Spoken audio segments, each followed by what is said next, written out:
Welcome back to Gutter Wisdom. For the past couple of episodes, Brittany Wittig and I have been wandering through one very strange corner of the internet. It's that place where sexuality, healing, spirituality, and self-development all get tossed into the same blender and somehow come out looking like enlightenment.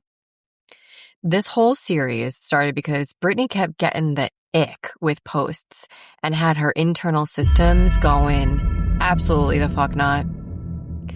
But she couldn't explain why. She just knew that something was off. So naturally, she called Brooklyn's favorite buzzkill, me.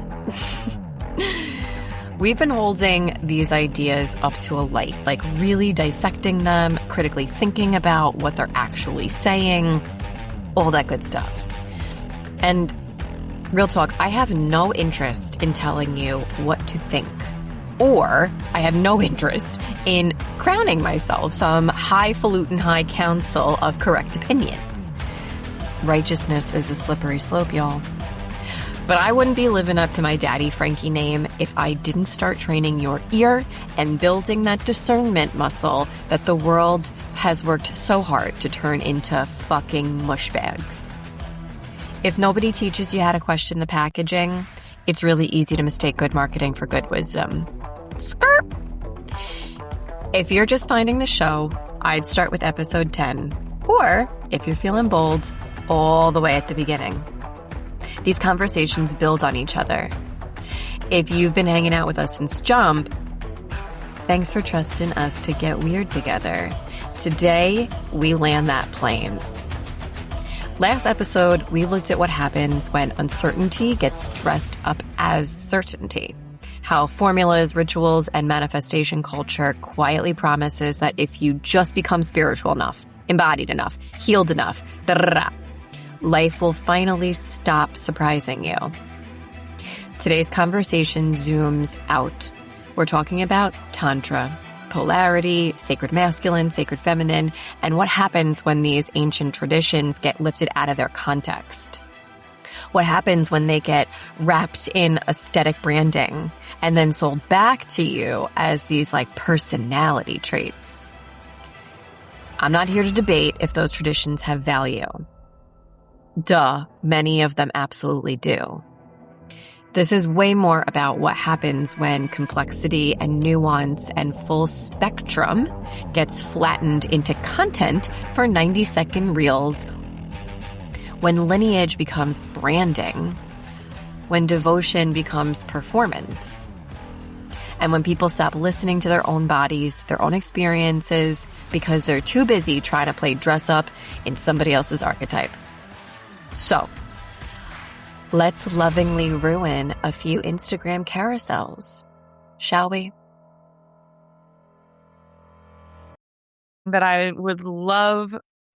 This is kind of broad, but Tantra. It's so funny. Before I invited you on to the first episode we did together, I had been wanting to bring on someone to speak about sexual healing, erotic energy.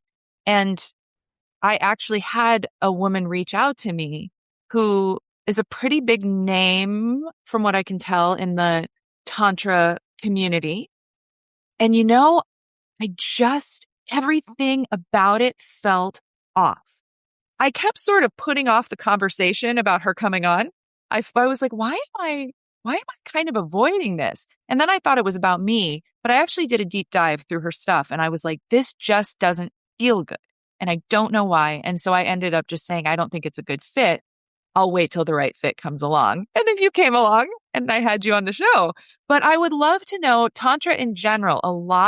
I've been told by many people, oh, you should get into Tantra. Tantra will help you heal. But I haven't seen anything where Tantra feels right or good to me. And I'm not sure why. Yeah. And I need to own a little bit of my own shit too. A couple of years ago, I had tried on the title of Tantrika to help explain what I was actually doing in sacred spaces with my clients. And I think it lasted like less than 90 days. Like I didn't even get one full season. I was like, no, I don't know why it's not it. And I got rid of it. And so now I use like sexual shepherdess feels better for me. Um, but also that just like listening of like, okay, I'm going to try this on because it's kind of what's alive in the culture right now. But it felt so icky and gross and I got rid of it. And then I really understood and discovered like, oh, this is why I went down my critical thinking rabbit hole and brought up some pearls. And so the harmful nature of the use of the word tantra is on a continuum. Okay. There's not like, it's not all intentionally awful and it's not always like innocently harmful. And so the piece that I'm going to touch into in this part of the conversation is like, where do some of the posts that you might see out there fall on this continuum? Okay. So at best, there are teachers, humans in the healing art space, those who have even like touched into these sacred sexual experiences and are searching for a word to describe what it is that they're doing. Okay. And in this modern culture, we kind of don't have a word to delineate between the sex that we know feels gross, like commodified, cheapened, porn informed. And I do love lots of porn, but like the really shit porn informed, like Yeah. we don't have a word to separate and delineate between that expression of sex and the sex that we know is deep, revelatory, sacred. And so the only word that this culture has to describe that differentiation is tantric sex. Okay. In truth, though, Tantra is a religion. Tantra is a religion. Wow. And so the use of the word Tantra is, I just got chills, deeply at its core appropriation. Whoa. Okay. I didn't even realize Tantra was a religion. So, Yeah. wow. Okay. Yes. It is a religion. There are different sects, not sex. Sorry. This is going to be hard on me. Of Tantra as a religion. And it would be like saying, I pray every night. And so therefore I'm deepening into like a Christian ritual. There's just like a piece of it that feels ridiculous when you realize that you're taking one aspect of an ancient faith and then superimposing that onto this one expression of sexuality and saying that that's Tantra. But in truth, the religion as a whole is a deep walk of self-revelation, of destigmatization, of authenticity. There's lots of, I would say, like very taboo, out of the norm forms of initiation to go through Tantra. And so if you're interested of Tantra as a spiritual walk, great. Find the ancient teachings, find the people who are going to uphold, just like Christianity, they have almost like sacraments. You go through this process of deepening into that faith. It is true that sexuality is not vilified in that religion. So I just want to name that and say most of what you hear, I would say 99.9% of what you hear in terms of like tantric sex is really just the only word we've given to sexuality that is present, alive, without conscription, not vilified. Yeah. Wow. That's fascinating. Just even that right there sheds some light on what probably on like an intuitive level doesn't feel quite right when I'm reading about it. Yeah. Yeah. I I sense that with a lot of humans who are seeking to explore these realms, they just don't have a lot of options because the culture has said, this is what you call this thing. But there's a real shadow in colonialism of going to ancient traditions, taking a little piece of it, and then extracting it for profit, fame, whatever. Yeah. And so as we move on the continuum to like the most harmful use of that word, it's used as like a titillating marketing strategy for things that are have nothing to do with anything, actually. It's just now a marketing word. So some of the examples that we chatted about before even pressing the record button was like tantric speed dating was one of them.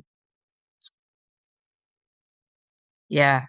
Whoa. It's that one like I have a heaviness in my heart because the intentions of those spaces are seemingly pure, but they're so far out of their root. They're so ungrounded because of this use of the appropriation word. Yeah. Um, Another one I've come across was like there was a tantra nightclub. What the fuck is that? Right? Yes. In Is Tulum, right? Yep. Yeah. there was a tantric yacht week. Oh, oh Lord. So, I wanted to name this continuum because there is a part of the community that is just lost on language, and this feels like the only language that they have been allowed to use. And then all the way on the other side of this continuum is really capitalistic marketing strategies that are playing into the deep desires and thirsts to actually be aligned with something bigger than, you know, drinking and partying, whatever. So if I go to a tantra nightclub or a tantra yacht week or tantra speed dating, then maybe I'm more conscious, grounded, or whatever of a spiritual creature. And it's like you're really tugging on people in a way that is just this like sizzly. That's what I feel. I'm like, oh, we're going to put tantra, we're going to sizzle some tantra on this marketing strategy and then all of a sudden be able to charge double and Yes. create, pull in the Tulum crowd or the, that kind of a vibe of people who are just going to spend beaucoup dollars because it's marketed that way. Yes. Oh my gosh. Yep. Yeah. Wow. I totally see that as you point this out. I've really never thought much about it. So I'd love to like put an invitation out into the world. Some of the words that I've chosen to use through my own like, okay, what am I actually doing here then? Because I don't want to use that word tantra. I Right? don't want to use that word. Um, Erotic mystic. Mystic is not tethered to one specific ancient religion. That has felt really great for me. And using the word erotic mystic also narrows in on the sort of energy that I use in order to reach mystic states. Sexual shepherdess as opposed to tantrika has felt really good for me. I am naming that I am guiding people in the Yeah. sexual terrain without appropriating that word. Um, Yeah, those are the one divine dominatrix, obviously, because I'm just like, yeah, I'm not just hitting anybody. We're doing some like deep energy work here. Yes. I mean, I love just the invitation to get creative in describing this without using appropriated language. Yeah, without appropriating a religion. I mean, yeah. Yeah. And those terms are very clear. Like everything you just said. I mean, that's very clear. It really indicates what you're doing. Yeah. I have noticed that people searching for Tantra have come and like kind of fallen on my doorstep accidentally and have spoken. This feels so much more true than what I was learning in this class, in that class. And I'm like, say more, say more. So what I've noticed about even the schools or courses or anything that are teaching Tantra because they have no other word to use for it, but it's really like sacred sexuality.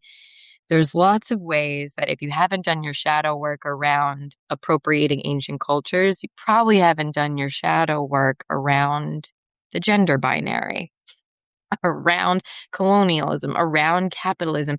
And that seeps into how they hold the container. It really isn't always like the words that are used, but the energy underneath, the person holding the teachings, the person holding the staff. And so this whole conversation for me, when we started, I was like, harm reduction, learn discernment, finding a guide or a shepherdess in these realms is really important because you are traveling into like a deep, dark cave that's scary and you can like fall down an underground river and die. So it's important to just like get your lamp, your headlamp, Yeah. look at the map. Oh, where am I walking now? And just to like avoid a lot of the pain that can be experienced. And please be really discerning. If something doesn't feel good, if something doesn't feel true, then drop it. One of the big ones that doesn't feel true for a lot of people are the gender binary. And I hear around like polarities, the masculine pole and the feminine pole. And I deconstruct this in my school a lot, where this is just repackaged gender conscriptions that have been given like sacred words. So sometimes in these, for example, in the Tantra speeding, because I did go to it because I was like, oh no, I'm going to experiment. I'm going to see what's happening here. There was this invitation for everyone who was assigned male at birth and conditioned as a man to hold up the quote masculine pole, whatever the fuck that means. The women or those who were assigned female at birth, conditioned as women, to hold the feminine pole, whatever the fuck that means.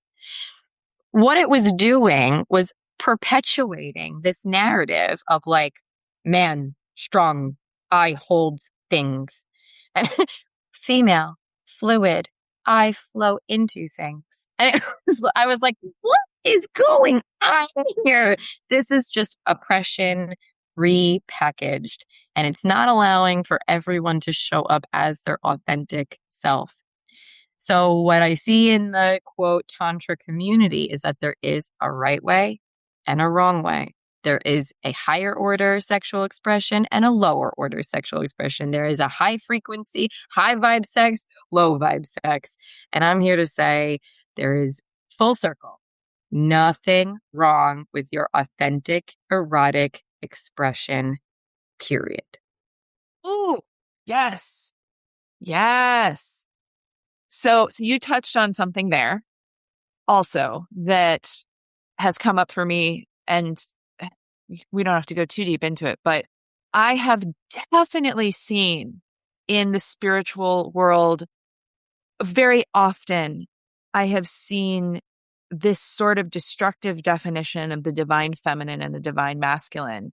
And this thing, you especially see this with like in the relationship and sexual realms of the spiritual world, where it's like the divine feminine is all about receiving and the divine masculine is about protection and action. And there's this like perpetuation of patriarchy that I'm like, oh, what? It's not, I don't think this is actually supposed to apply to genders in the body.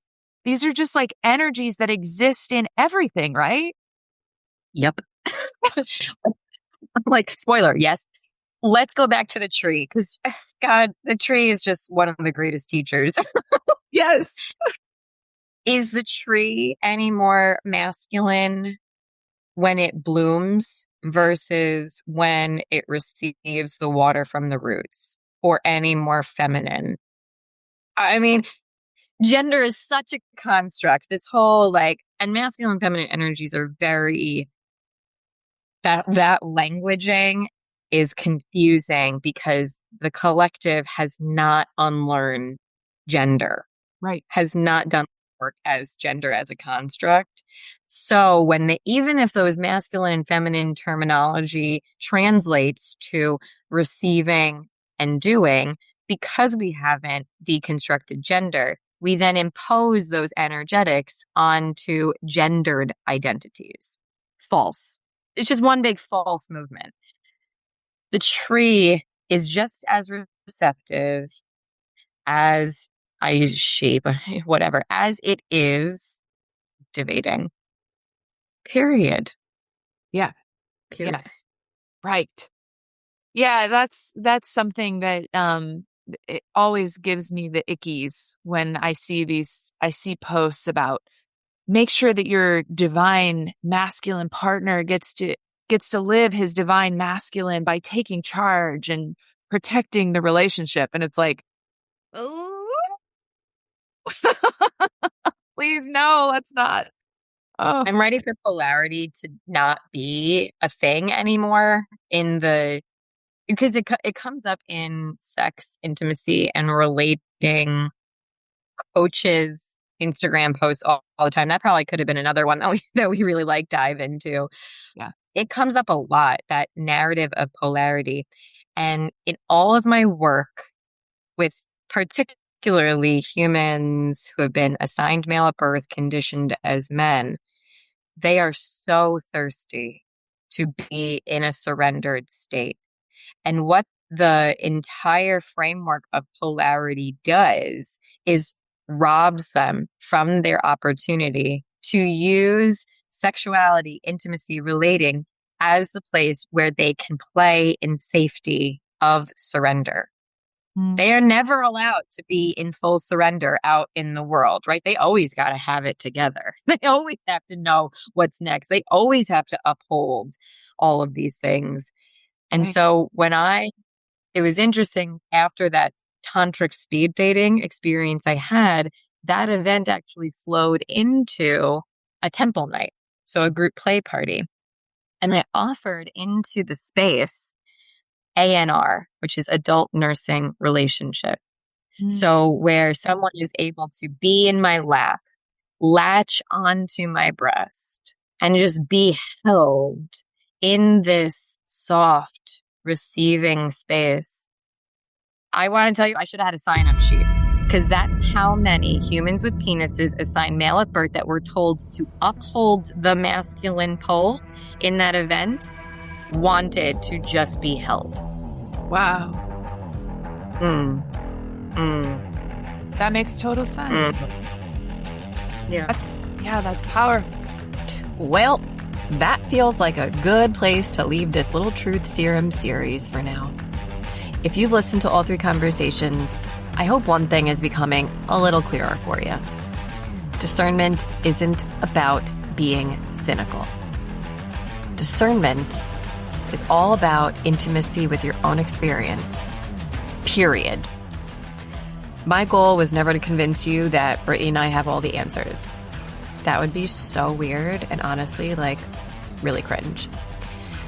My prayer was that the next time somebody hands you a shiny new framework, or promises they've finally cracked a code to life, or tells you there's one correct way to embody your sexuality, that your system's alarm bells get to the answer before your insecurity does. Your body has been collecting data a whole lot longer than the Instagram algorithm has. That is worth trusting. Before you head out, I implore you, go take the Engineering Hotness Quiz. There's a lot of loud advice out there about healthy intimacy and what it's supposed to look like, right? But intimacy ain't IKEA. It ain't IKEA furniture. You don't build it by following someone else's instruction manual and hoping you didn't lose a tiny Allen key wrench halfway through. The quiz helps you understand the conditions your own system actually needs to create sexy, sustainable connection. You can find it at priestessfrancesca.com/quiz. As for what's next, we're leaving this little corner of the internet for now. But don't you worry. There's no shortage of bullshit waiting patiently for us elsewhere. Until next time, keep your mind in the gutter, y'all. You'd be surprised with what you find in the dark.